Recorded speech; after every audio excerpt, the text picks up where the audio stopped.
On today's show, we're talking about the brand new TV show from Marvel, Agents of S.H.I.E.L.D.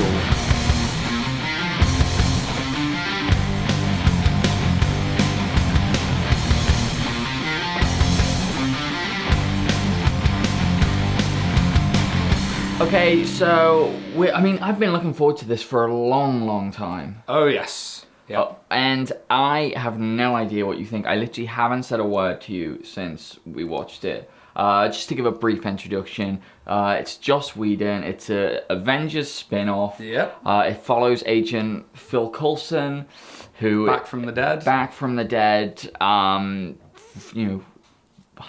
Why? We don't know. We don't know. Well, we know why, because he's awesome. That's true, and he was obviously going to be the perfect lead for this type of thing. So, I guess without further ado, what did you think of it? I thought it was absolutely amazing, fantastical, wonderful, brilliant, all those words.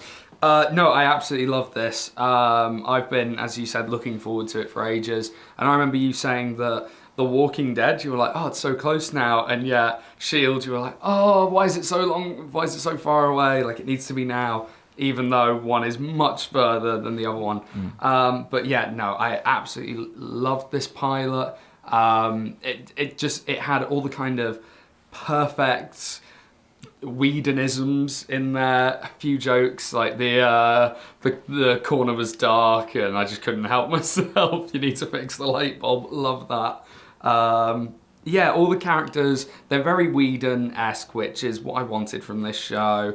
It looks like we're going to go kind of down a Monster of the Week type of scenario, which is fine by me, and especially when this first episode was so great and we get introduced to these characters, one of which who you'll have seen in the trailers where everyone's gone, oh, that's Luke Cage, and it's like, no, he's not, he's Michael Peterson. By about halfway through, you're like, is he though? So I don't know if he is yet, and I love that Whedon teases things like that from us, and he's like, I know that's what you guys were hoping for, so I'm gonna dangle the carrot of possibility above the donkey's head, and I love that.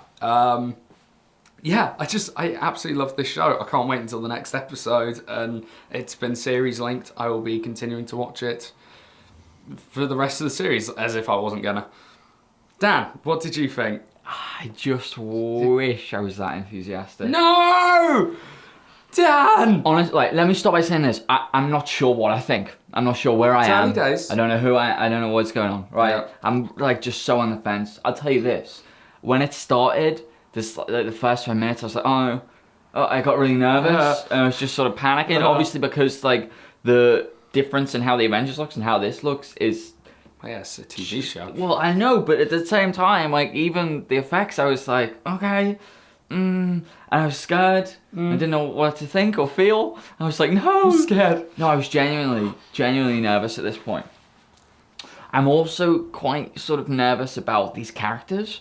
None of them, apart from Coulson, none of them feel three-dimensional to me. They all feel like sort of plastic Hollywood actors. And I was scared that was going to be the case from the trailer, and it is the case here. My one saving grace is that I felt the same way about the characters in Dollhouse when I started watching that. And it and that, but none of these characters like look interesting. They're all just improbably good-looking people that are just in front of a camera. One of my gripes, if I was to have one, and it's just purely from a visual standpoint, is that because it's S.H.I.E.L.D, I kind of expect everyone to walk around wearing suits, like the Men in Black style, and they don't. And especially the two kind of lab geeks who are both from the lab England. geeks, God. The token British characters that they have to have in there. I'm just kind of like, all of you, get your suits on. This is S.H.I.E.L.D, this is an agency, you will wear your suits whether you like it or not. Them lab geeks though, did you not just feel they were... They felt token. They felt like kind of, we got to get some British guys in, and even the Whedonisms when they came, they were funny on the page. I can see them being funny on the page, but because how these characters were just... Coulson nails the Coulson is awesome. Like, he's fantastic, and he's funny, and he nails it, which is why he's in the film. Yeah. I feel like there's a... I like the lead girl as well. The one who was running the Rising Tide stuff. I found that funny, and I thought she nailed the Whedonisms. Yeah, everyone else has some growing to do.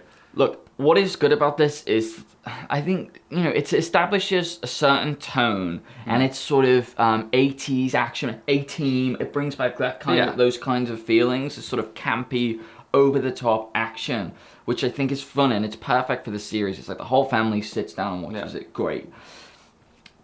But I'm just scared. I do think it is, and that's they could grow. It really is. It's family fun.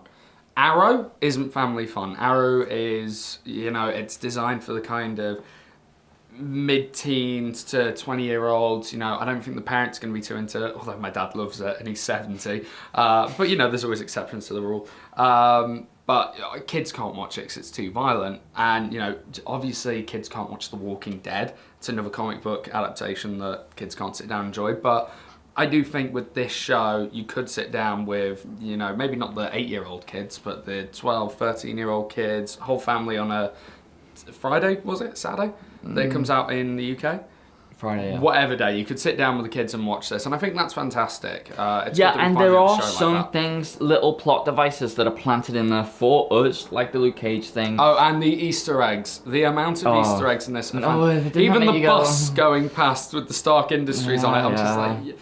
I can't believe that makes you go. It makes me go every time I catch that one. stuff's all service. That stuff is just absolute, and fantastic popcorn when all the other stuff is good. But I'm just so nervous that these characters won't grow, but instead they'll great, that I am just very hesitant at the moment. So I'm completely on the fence here. I'm afraid there was some good. It definitely made me laugh. Whedon's writing is just completely present, omnisciently so. And, I have hope, but I also, I still have fears. But you're going to watch the next one. I'm going to watch the next one. Come on now. You're going to watch the series? Well, I'll see how far I get. I got about episode 10 with Arrow, and that was god-awful. 4 in? Okay. Yeah, there you go. Cool. Anyway, by the way, we're filming in, the Lord Jimsicle set. Yeah, We've done some episodes with him. I don't think they're going to be up yet, but we'll link you to Jimsicle's channel, and you can subscribe there and be the first to know when they do come out. Indeed, and that'll do us for this week, and we will catch you next time.